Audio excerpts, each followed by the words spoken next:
You are not being moral, you are being conditioned. Every time you say yes when you mean no, every time you smile on the outside while something inside you twists, you are not choosing, you are obeying, and you don't even realize it. Because obedience to collective morality is silent.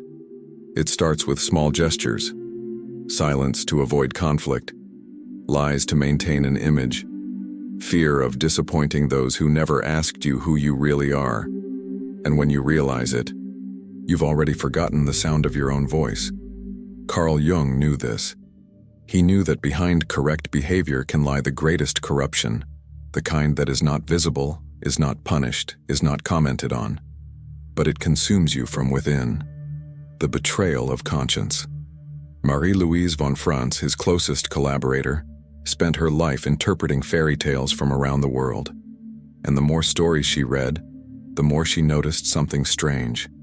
The messages were always contradictory. In one tale, the hero wins through courage. In another, he survives by fleeing. One preaches honesty in the face of the devil. Another, lying is salvation. One says, suffer in silence. Another shouts, fight or die. She called this the rule of contradiction. And she was disappointed. She had hoped to find universal wisdom, an immutable rule about what is right. But she found chaos, ambiguity, conflict. It was only later that she understood. This contradiction is what forces us to choose. And it is in choosing, between equally legitimate opposites, that we are born as individuals. Without conflict, there is no consciousness. Without chaos, there is no clarity. The dilemma is the womb of awakening. And yet, there was one exception. A single rule that was never broken in any fairy tale in any culture at any time. Never hurt the animal that helps you.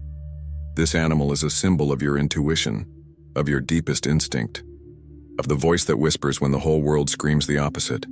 It is consciousness, the only guide that does not lie, the only ally that only you can hear, and only you can kill. Most people kill it. They ignore their intuition. They betray themselves. And they do so with the excuse of doing the right thing, following religion, the rules, logic, the manual. But the price is high, living a perfect life, and feeling like an imposter, applauded by everyone, and crushed inside. Jung said, the observance of laws can be a disguise for a lie so subtle that even those who live in it are unable to perceive it. And that's exactly where consciousness comes in. Like an uncomfortable whisper saying, this is not you. Even when everything seems to be going well, this video is a reminder that morality is not enough, that not every rule protects, that there is something deeper and more dangerous than being accepted, being whole, and that the first step toward that is not betraying the only voice that still has the courage to speak the truth inside you. Have you ever heard conflicting voices inside yourself? One saying, face it, another saying, run away. One whispering, be honest, while another screams, lie to survive. This paradox is not a sign of weakness. It is, in fact, the field where your individuality is born. Marie-Louise von Franz, one of Carl Jung's closest collaborators, called this the rule of contradiction. The realization that for every moral lesson in a fairy tale, there is another one that says exactly the opposite. Some stories teach us to fight evil, others teach us to flee from it. Some defend the truth even in the face of the devil, others suggest lying to survive. And it is precisely this contradiction that makes possible the emergence of what Jung called individuation, the birth of a unique consciousness that does not replicate the collective, but chooses its own path.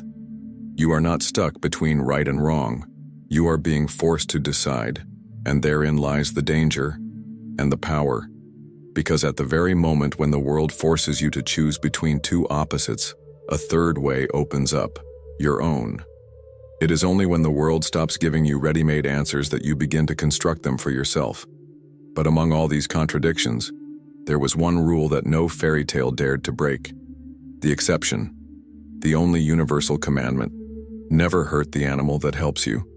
This symbolic animal, present in stories from all cultures, represents something you have probably ignored more than once.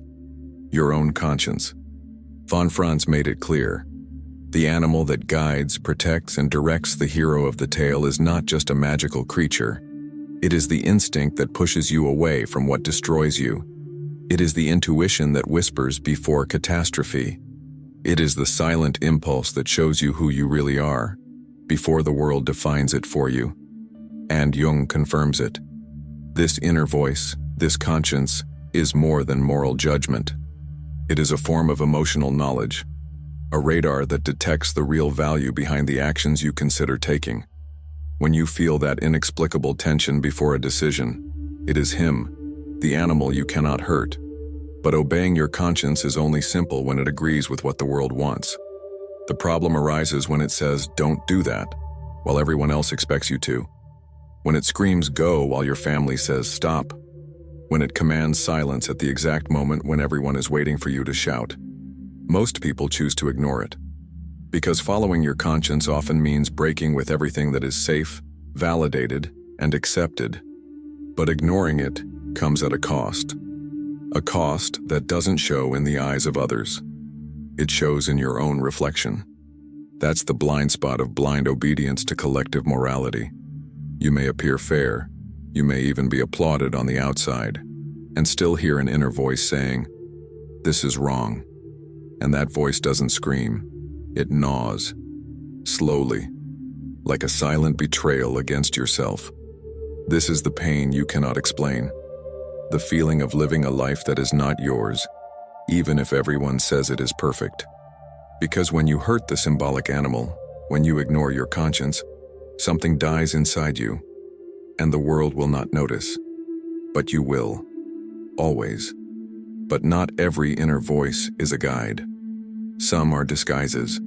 Masks sculpted by guilt, fear, or old wounds that have healed poorly. Jung warned, there is a true conscience, and there is a false one. Both whisper with equal force. Both seem right. But one builds you up, while the other slowly tears you down with the certainty that it is doing good. False consciousness is treacherous because it doesn't seem wrong.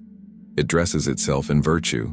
It distorts right and wrong until you believe you are acting ethically, when in fact you are merely reacting to unhealed trauma. It is the devil disguised as a guide, the tempter speaking with your voice. And most dangerous of all, it is compulsive. When you feel extreme urgency, when emotion pushes you to act without thinking, stop. Jung said, all haste comes from the devil. True conscience does not shout, does not rush, does not demand. It waits. It observes. It lets time reveal what haste would hide. Marie-Louise von Franz reinforces this. In moments of deep ethical conflict, you should not act immediately. You must simmer inside. You must endure the anguish without moving. Because it is in this time of simmering that an invisible line begins to form. A line that, when it finally emerges, will be yours alone. Not a collective response. Not an imitation of what is morally acceptable. But an individual path, even if it is risky. This process requires something rare, faith. Not in dogma, but in yourself. Because you will never be absolutely sure that you are making the right decision. You will need to take a leap. You will need to risk that voice, that inner feeling, is not just an echo of the past, but rather the compass that points to the future, that is uniquely yours. Jung recognized this dilemma. How to distinguish between true consciousness and that which merely reproduces distorted conditioning? The answer is not simple, but there is a clue. True consciousness scares you, but it liberates you. False consciousness comforts you, but it imprisons you. If the choice you want to make is the easiest to explain, the most understood by everyone, the most right according to current morality, be wary. If it stems from a fear of being rejected, abandoned, or judged, take a closer look. If it costs you something internal but brings you closer to a sense of integrity, perhaps that is where the truth lies. And even then, you can still be wrong. You can follow the wrong path, thinking it's the right one. But it's better to be wrong following your truth than to live right at the expense of yourself. Because only those who make mistakes out of conviction learn. Only those who act out of conscience and not out of convenience truly evolve. That is why Jung concludes, if you believe that conscience is the voice of something greater, then no external law should speak louder, even if it leads to isolation, even if it costs you your sense of belonging. Because what is at stake is not just moral correctness, it is your peace. It is the silent pact between you and what you feel is sacred within you. Then comes the inevitable question, is it worth following your conscience when the price is so high? Is it worth distancing yourself, disappointing others, being misunderstood or even excluded, just to remain true to a voice that no one else hears but you? The answer isn't in logic. It's in the soul. And the person who found it was Laurens van der Post, a South African writer deeply influenced by Jung. He wrote that every human being is born with two contracts, one with society, the other with life itself. The first is public. It defines rules, customs, duties. But the second is secret, silent, and non-negotiable. This personal contract with life is guarded by a single key, conscience. And when you break this intimate pact, out of fear, conformity, or a desire to be accepted, you may maintain peace with the world, but you completely lose peace with yourself. Van der Post said, "The anguish of breaking with society is heavenly peace compared to what happens when you betray yourself, because there is no crueler external condemnation than the internal judgment of those who know they have sold themselves, that they have erased themselves, that they have silenced their deepest truth to fit into a mold made by others. And that silence has devastating effects.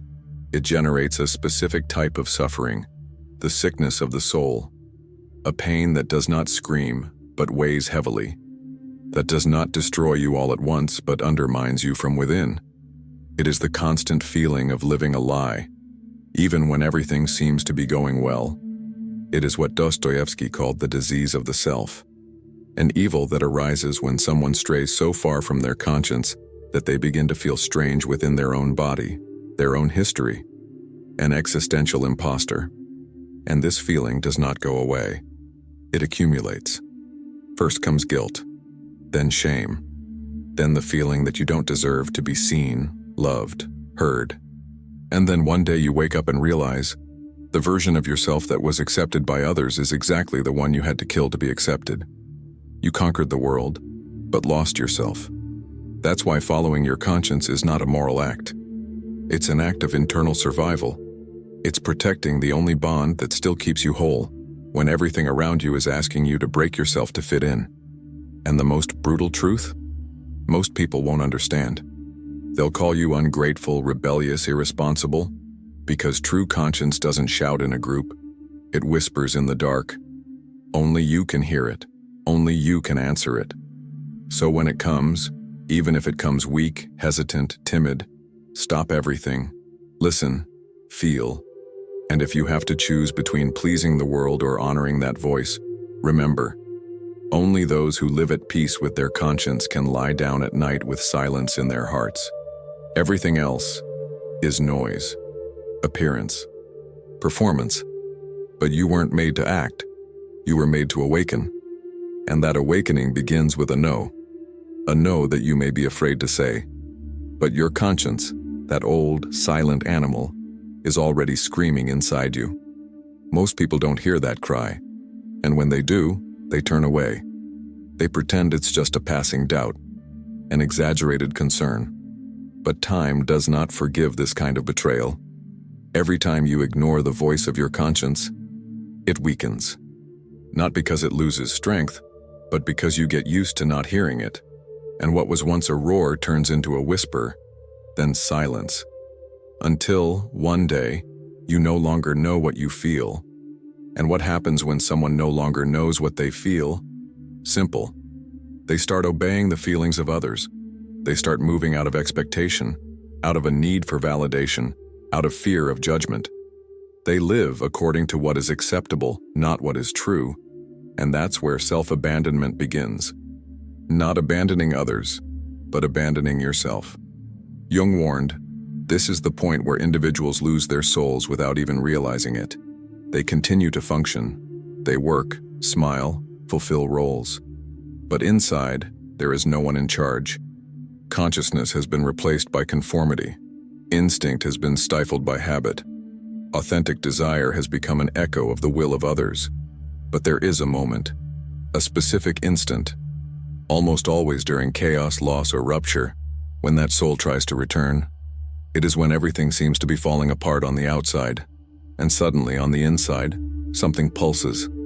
An old discomfort, a memory of who you were before you fell silent. That is the chance, the restart, the point of no return. If you recognize that moment, don't run, don't get distracted, because it's rare. And if it's not heard, if it's treated as just another crisis to be overcome, it dies. And with it, the only real opportunity for you to rebuild your story from scratch, not based on what others expect of you, but based on who you really are, dies too. But rebuilding takes courage. Courage to disappoint those who have grown accustomed to your tamed version. Courage to make mistakes alone. To be called ungrateful, strange, different. Because that's what happens when someone starts to be guided by their own conscience. They stray from the script. And those who are still following the script will try to pull them back. You have to resist. Because true conscience doesn't just show you the way, it transforms you. It breaks down the armor you built to be loved. And it reveals the vulnerability you hid for fear of rejection. And here's the secret. It's not strength that makes you whole. It's sincerity. It's not control that sets you free. It's silent obedience to what you know, even if you can't explain it. If that voice is alive inside you, you still have salvation, even if everything around you seems to be falling apart. Because in the end, the only irreversible ruin is the one where your conscience dies in silence. Everything else can be rebuilt, as long as you listen again, feel again, trust again, not in the world, but in that symbolic animal that has always been there, waiting for you to stop, listen, and choose. Most fairy tales begin with a lonely hero, lost in the forest far from home without a map, without direction. But there is always a moment when a different creature appears, an animal that speaks, guides, protects, a symbol that does not impose itself, but offers itself. And all the hero has to do is not hurt this being, not ignore it, not betray it. Because this creature represents something that the hero barely perceives, but feels, his own conscience. Carl Jung knew that this symbol was not just folklore, it was deep psychology. It was the way the unconscious told the truth through images, and what it said was brutally simple. When you hurt your conscience, you become a traitor to yourself, and no external victory can compensate for that loss. That's why every real transformation starts at the same point, the moment you stop living for others, and start listening to what comes from within. That sound is subtle, almost a silence, but in it there is a wisdom that no social rule can replace. Because it does not seek approval, it seeks coherence. And here's the trap. The world will reward you for being predictable, for following the collective morality, for sacrificing what you feel in the name of what seems right. But the price is high. You begin to disappear from yourself. You start operating on autopilot. You start saying yes to survive, when your soul is already screaming no. And the more you ignore that scream, the more the symbolic animal bleeds. It grows weak, apathetic, until one day you no longer remember what it was like to live in tune with your own truth. But that doesn't have to be the end. Jung said that the psyche has a natural impulse towards self-regulation, that even after years of denial, a moment of real listening is enough for the soul to breathe again. And that moment could be now. It all starts with a pause, a moment where you stop responding to the world and start responding to yourself. Where instead of seeking guidance outside, you close your eyes and ask, what is alive within me? If the answer comes loaded with fear, keep listening. If it comes covered in doubt, stay. Because true consciousness rarely speaks clearly. It manifests itself in premonitions, discomforts, impulses that defy logic. But it never betrays you. It never abandons you. It just waits for you to be ready to bear the weight of freedom. And freedom here is not the absence of rules. It is the ability to choose your own law, the one that comes from within, the one that perhaps no one else understands, but that only you need to understand. Deep down, living with awareness is this: not seeking a perfect life, but a life where you can look at yourself in the mirror without having to pretend. If this video touched you, if it reminded you of something you had buried, or of someone you once were, then it's time to strengthen that voice. Like this video now and subscribe. It's a symbolic gesture that signals to the algorithm and to yourself that there is still truth in a world of noise. And if you want to further strengthen this space of awareness, you can leave a symbolic donation of any amount and comment below 3 words, the ones that best define what you want to protect from now on: awareness, courage, truth.